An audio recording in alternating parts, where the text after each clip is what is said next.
makan dan minum, mengubahkan pola hidup kami setiap hari. Yang pasti setiap kami datang kepadamu ada perubahan yang luar biasa. Hari demi hari orang lain yang mengenal kami selama ini, mereka akan berkata bahwa Tuhan yang kami sembah sungguh adalah Tuhan yang mengubahkan, Tuhan yang membalikkan keadaan, Tuhan yang mengadakan percepatan di dalam menolong setiap kami yang mengandalkan Engkau. Tuhan Yesus, bila sebentar kami akan mendengar firman-Mu, kami bersyukur untuk pujian yang boleh kami naikkan, kami bersyukur untuk semua yang dapat kami kerjakan sampai pertengahan ibadah kami. Bila tiba saatnya kami akan mendengar firman-Mu, kami percaya sesuatu terjadi di dalam ibadah kami. Ini sesuatu yang terjadi yang luar biasa akan membawa kami kepada kemuliaan Tuhan. Setiap kami yang hadir mengalami perubahan yang luar biasa.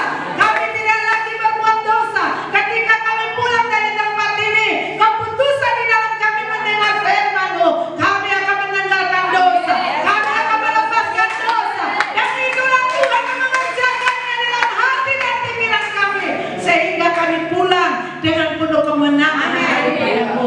Terpujilah nama-Mu, lingkupi tempat dengan kuasa-Mu. Malaikat Tuhan juga aktif bekerja bersama dengan kami. Terima kasih Bapa, terima kasih. Dalam nama Tuhan Yesus kami menerima firman-Mu dan kami sambut dengan ucapan syukur. Haleluya. Kita semua katakan amin. Kemuliaan yang terbaik bagi Tuhan. Haleluya. Silakan duduk Bapak Ibu Saudara. Shalom. Hari Minggu ini hari Sabat Tuhan, kita semua diberkati oleh Tuhan. Ya, setiap kita yang hadir, tidak kebetulan hari ini saudara rindukan pengalaman bersama dengan Tuhan yang luar biasa. Juga di saat mendengar firman Tuhan. Ya, saya ucapkan terima kasih buat jemaat yang terus berjuang untuk melakukan yang terbaik dan beribadah dengan sungguh-sungguh. Baik, kita akan buka firman Tuhan. Kita lihat dari Yohanes pasal yang ke-15. Yohanes pasal yang ke-15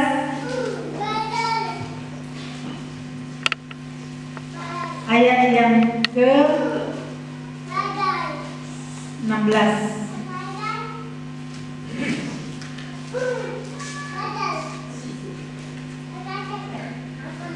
Nah, ayat yang ke-26 ya. Yohanes 15 ayat 26. Tapi kita baca mulai dari ayat ke-16. Nanti intinya ayat 26 dan ayat 27. Saya akan bacakan ayat 18, jemaat Tuhan baca ayat 19. Kita pergantian ya. Ingat kata kuncinya, kita semua membaca, keluarkan suara. Amin. Ya, mari kita. Dunia membenci Yesus dan murid-muridnya. Jikalau dunia membenci kamu, ingatlah bahwa ia telah lebih dahulu membenci aku daripada kamu. Sekiranya kamu dari dunia, tentulah dunia mengasihi kamu sebagai miliknya. Tetapi karena kamu bukan dari dunia, melainkan aku telah memilih kamu dari dunia, sebab itulah dunia membenci kamu. Masih banyak yang belum dapat ya? Tolong ditayangkan. Karena membaca bersama itu, baca firman Tuhan sangat penting. Kalau nggak penting, nggak Tuhan katakan berbahagialah yang membaca. Bisa Alkitabnya? Masih proses ya, karena baru film. Oke, bagi Bapak Ibu makanya buka Alkitab ya, supaya kita bisa sama-sama. Kalau kita kebalian nggak bawa cangkul, nggak bawa alat, baru duduk dulu mah, ya nggak jadi mengerjakan apa-apa. Ya demikian juga kita ke rumah Tuhan, alat kita adalah Alkitab. Sekali lagi Yohanes pasal 15 ayat 18. Saya akan ulang kembali, kita ulang dari awal. Semua bersuara. Kalau saudara nggak ada boleh bergabung dengan istri atau saudaranya, karena penting sekali membaca Alkitab ini. Dunia membenci Yesus dan murid-muridnya. Jikalau dunia membenci kamu, ingatlah bahwa ia telah lebih dahulu membenci aku daripada kamu. Sekiranya kamu dari dunia, tentulah dunia mengasihi kamu sebagai miliknya. Tetapi karena kamu bukan dari dunia, melainkan aku telah memilih kamu dari dunia, sebab itulah dunia membenci kamu. Ingatlah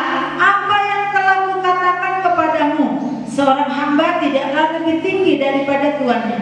Jikalau mereka telah menganiaya aku, mereka juga akan menganiaya kamu. Jikalau mereka telah menuruti firman-Ku, mereka juga akan menuruti perkataanmu. Tetapi semuanya itu akan mereka lakukan terhadap kamu karena namaku, sebab mereka tidak mengenal Dia yang telah mengutus aku. Sekiranya aku tidak datang dan tidak berkata-kata kepada mereka, mereka tentu tidak berdosa. Tetapi sekarang mereka tidak mempunyai dalih bagi dosa mereka. Barang siapa membenci aku, ia membenci juga Bapakku. Sekiranya aku tidak melakukan pekerjaan di tengah-tengah mereka seperti yang tidak pernah dilakukan orang lain, mereka tentu tidak berdosa. Tetapi sekarang walaupun mereka telah melihat semuanya itu, namun mereka membenci baik aku maupun Bapakku.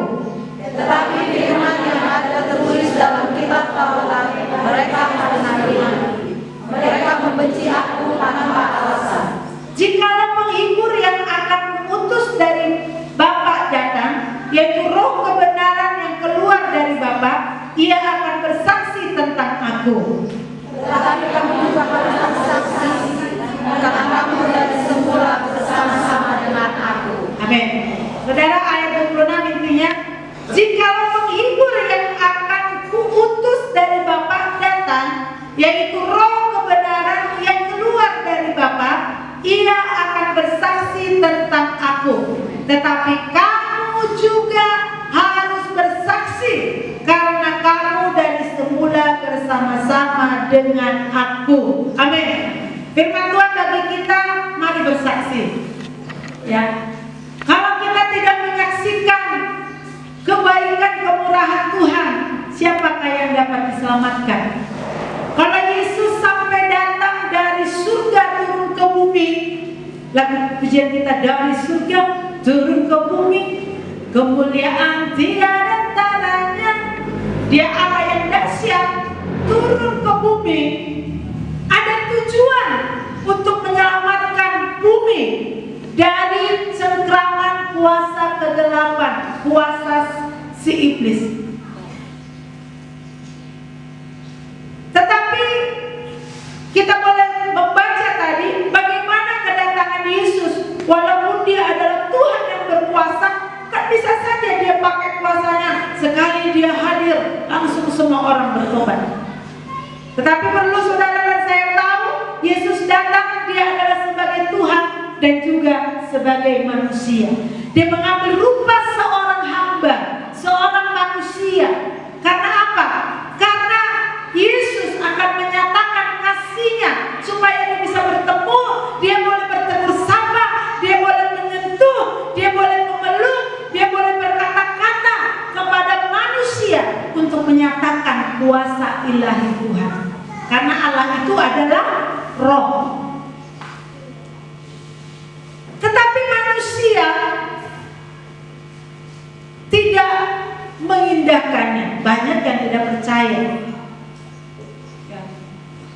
Kalau saya mengingat sejarah Nomengsen di Indonesia, khususnya di Sumatera, kedatangan hamba Tuhan, pertama Monson ya, lalu dia dibunuh, dan ceritanya kemungkinan badannya dimakan. Tapi Tuhan tidak pernah berhenti. Tuhan tidak pernah habis akal. Dia tidak pernah kapok. Kalau saudara kan suka kapok ya, males beritain dia, Injil sekali sama dia, kalau kayak ditolak kayaknya kapok. Malas, orangnya begini. Tapi Tuhan tetap punya acara untuk menyelamatkan dunia ini lewat daripada hamba-hambanya. Dan apa yang dialami oleh hamba-hamba Tuhan waktu menyaksikan siapa Tuhan dan Juru Selamat yang sesungguhnya, mereka banyak yang mati, dianiaya. Yesus sendiri pun disalibkan. Dan murid-muridnya juga, semua murid, 12 murid, 11 yang setia, 1 yang sudah menyimpang dan mati bunuh diri, tetapi tetap diganti. Ada gantinya, posisinya digantikan. Nah, jangan sampai posisi kita yang dipanggil Tuhan diganti. Amin. Apa yang sudah dipilih, dipanggil oleh Tuhan, saudara harus tetap menjadi orang yang terpilih. Jangan sampai posisi kita diganti oleh orang lain. Nah, akhirnya ke-12 murid Yesus pun tidak jauh beda dari apa yang dialami oleh Yesus. Ada yang mati karena memberitakan Injil Tuhan, ada yang mati disalib terbalik, ada yang dimasukkan ke penggorengan, digoreng, ya. Ada juga yang mati di rajam batu, digergaji, dan lain sebagainya. Karena apa? Karena berita Injil. Supaya apa? Mereka rela berkorban, mereka rela mati seperti itu, supaya mereka boleh menyatakan betapa besar kasih Tuhan buat dunia ini. Betapa mereka juga kalau Yesus rela mati. Para nabi-nabi, rasul-rasul, murid-murid Yesus terdahulu pun rela mati. Dan bahkan banyak juga hamba-hamba Tuhan yang rela menderita, masuk pelosok-pelosok, menyaksikan kemurahan Tuhan. Saya melihat seorang penginjil, ya, dia sudah berumur juga, tapi dia rela masuk ke pelosok-pelosok yang masih kuat kepercayaan nenek moyang dan yang masih memakan daging manusia. Tetapi saudara, saya melihat cara dia menginjili, dia masuk ke hutan, dan tentunya pasti dengan Tuhan yang sudah memimpin dia bagaimana cara melayani di sana. Dia masuk ke hutan, ternyata orang-orang di situ tinggalnya ada yang di atas pohon, ada yang di gua-gua. Dia berteriak-teriak di sana, menyatakan kasih Tuhan. Dan saudara, kuasa Tuhan menolong dia, sehingga penduduk di situ yang aneh melihat orang aneh masuk ke negerinya. Biasanya ada yang langsung dirajam, dibunuh. Tetapi saya melihat pelayanan Bapak ini justru dia disambut dengan luar biasa. Mungkin karena anehnya. Dan ada juga di antara saudara-saudara yang menerima Yesus sampai sekarang masih dikucilkan, diusir, tidak dianggap keluarga, tidak dianggap anak, tidak dianggap adiknya, tidak dianggap anggota keluarga lagi. Karena apa? Karena menerima Yesus sebagai Tuhan dan Yesus. Atau saudara yang hadir di tempat ini juga mungkin masih ada yang masih mengalami aniaya. Kalau datang ibadah, kalau pergi ke gereja, masih dikucilkan, masih dihalang-halangi, masih dikata-katai, ya, berbagai cara. Bahkan saudara di rumah juga mungkin jadi orang yang dibuli dan melakukan yang benar. Saudara suka berdoa, saudara suka memuji Tuhan, saudara mengganti lagu-lagu yang engkau tahu dahulu sebelum mengenal Tuhan. Sekarang lagu-lagumu sudah ganti lagu-lagu tentang Tuhan. Apalagi kalau satu rumah kita itu orang yang suka mengadakan penyembahan berhala, pasti mereka akan kepanasan, mereka akan merasa resah, mereka akan merasa tidak tenang. Saya mengingat waktu kami baru menikah, sebelum kami dapat rumah di Haji Bata untuk tempat tinggal melayani di Haji Bata ini, karena kami kan dari Jakarta. Jadi sebelum kami dapat rumah 3 bulan lebih, ya kurang lebih 3 bulan kami tinggal bersama dengan mertua, ya sepondok dengan mertua. Apa istilahnya ya? Tinggal di taman mertua, pondok indah mertua ya. Jadi 3 bulan kami sebagai hamba Tuhan tidak terlalu banyak berbicara tentang Tuhan sebetulnya. Kami hanya belajar setiap hari, ya kami lakukan doa. Kami suami istri pengantin baru ya waktu itu, suami istri berdoa. Ya, kamar kami pun tersendiri karena waktu itu doi saya juga baru menikah. Mereka menikah bulan 4, kami menikah bulan 6 ya. tanggal menikah pun saya suka lupa. Ya, jadi hanya beda 2-3 bulan pernikahan kami. Jadi mereka juga masih tinggal di tangan mertua. Jadi kami 3 kakak tinggal satu rumah. Bisa bayangin kalau secara manusia. Tetapi saya merasakan damai saja, tidak ada pertentangan dengan kakak. Kami akrab, ya kemana-mana kami bisa bersama. Dengan mertua juga begitu. Tidak ada pertentangan. Ya nerima kayak mertua begini. Saya merasakan mertua saya baik. Saudara, ternyata mertua saya ini masih suka mengadakan penyembahan berhala. Dia punya kuda putih karena keluarga kami dari Sihite itu, keluarga dari suami dikenal dengan Sihite Perhuda. Jadi kalau dibilang kenalan gitu ya, marga Sihite. Sihite dia doang Perhuda dalam lapangan bola kasih. Udah tahu mereka, rata-rata tahu lah yang kenal. Jadi di rumah ternyata mertua saya ini masih suka penyembahan berhala. Ya karena opung dari bapak ini saya masih sempat layani setelah kami menikah.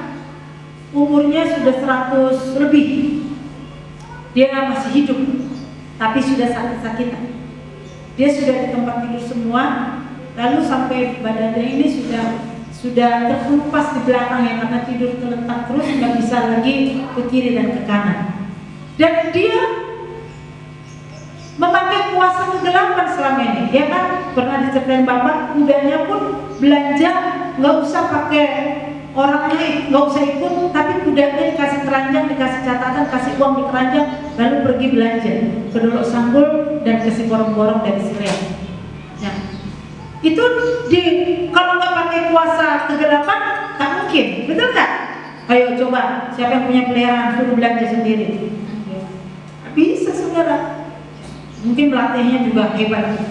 Nah, waktu dia sudah menderita, segala cara dilakukan oleh keluarga supaya opung kami ini meninggal. Tapi gak meninggal. Katanya makan sate dan tusuknya langsung lah, apalagi dilangkahin lah berapa kali, apalagi dipukulin lah pakai daun hijau DLL. Semua sudah dikerjakan, tetap gak mati. Waktu itu kami dipanggil dari Siantar, tolonglah datang. Kamu kan hamba Tuhan, doakan.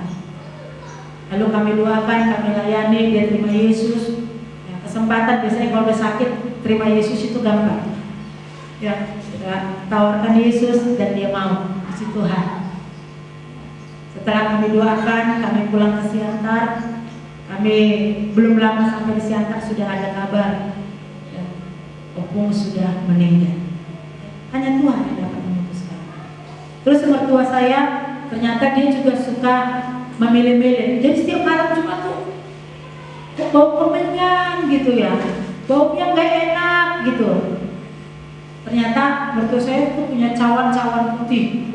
Makanya kotor cawan ada kan, orang Batak ada kotor cawan ya. Jadi kalau penyambutan tamu kita di pagoda biasanya ada kotor cawan. Makanya anak Tuhan jangan sampai di kotor cawan ya. Karena otomatis pakai kuasa kegelapan. Itu pakai ada yang kesurupan. Saya pernah lihat itu. Ya, ibu itu kesurupan, lalu air rambutnya diurai, lalu dicucikan tadi apain lah ke cawan itu, lalu itulah yang dicipratin, ya, dipercikan keliling oleh penari-penari dan juga oleh dia. Nah, jadi cawan ini saya pikir ini cawan-cawan apa, karena disusun di dapur juga ada. Suatu saat kita nggak beritakan Injil loh, kita nggak mau bertobat lama gitu, enggak. Cuma mertua saya ini suka ngobrol dengan saya kalau saya masak, nanti dia ngobrol, dia suka tanya-tanya tentang firman Tuhan. Dan akhirnya dia mulai ikut ke gereja. Bahkan dia suka datang ke sini pada waktu itu. Ya. Satu saat pagi-pagi, ya ingat ya, kami nggak pernah beritakan Injil ya. Kami cuma lakukan bagian kami pagi, kami doa, membaca firman, lalu malam juga begitu. Kami berdoa saja di sana, hidup bersama dengan keluarga. Suatu pagi saya lagi masak, tiba-tiba bunyi tak gitu. itu di dapur tak gitu. Terus di kamar mertua saya juga bunyi tak gitu. Ih, apaan tuh? Saudara tahu apa yang pecah? Cawan putih itu pecah sendiri. Marputar.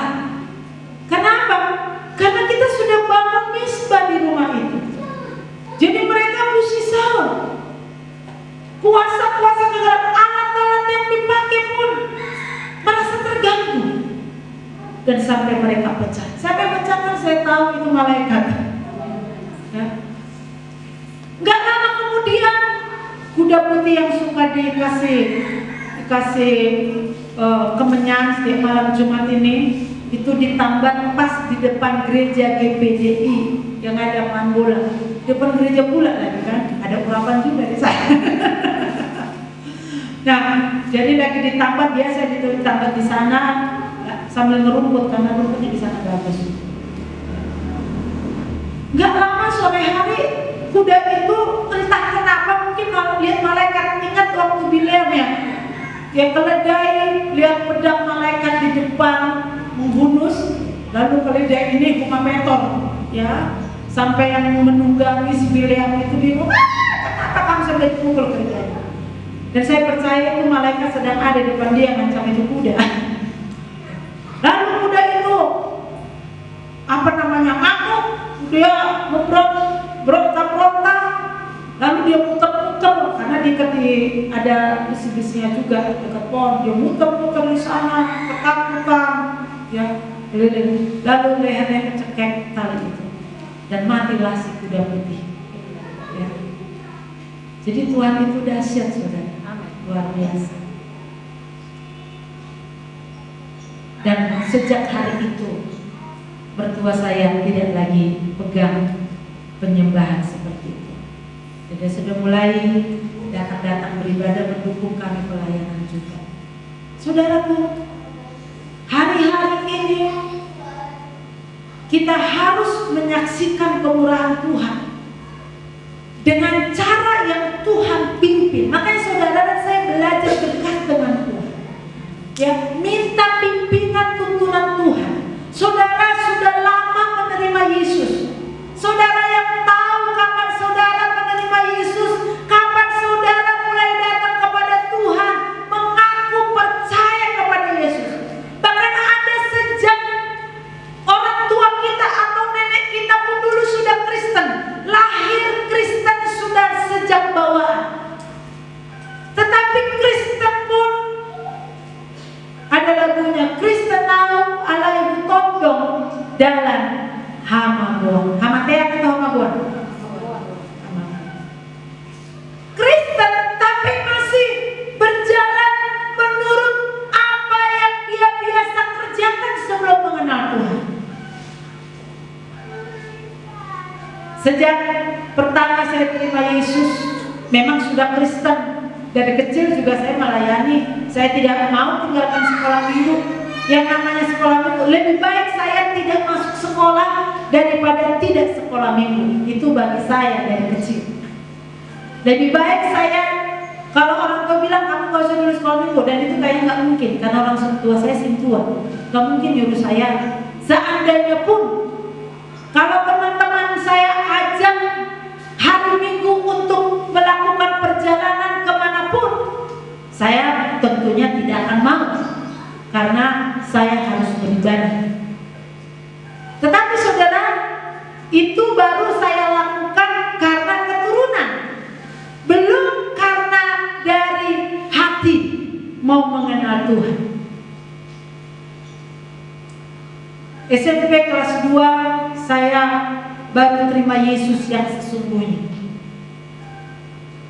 Dan sejak itulah saya mulai diubahkan oleh Tuhan. Karena saya haus, lapar, rindu beribadah, rindu bertemu Tuhan, rindu lebih lagi mengenal Tuhan. Dan hari demi hari kelepasan terjadi dalam hidup saya. Semakin cinta kepada Tuhan dan ada kuasa. Selalu saya pegang, satu orang diselamatkan, maka seisi rumah akan diselamatkan. Saya bukan yang tidak dianiaya. Sejak saya datang kepada Tuhan, Tetapi saya dianiaya oleh orang tua saya juga sebagai pelayan di dalam satu gereja. Karena mungkin dia pikir ini berbeda sekte, berbeda cara. Padahal sama-sama Kristen. Tetapi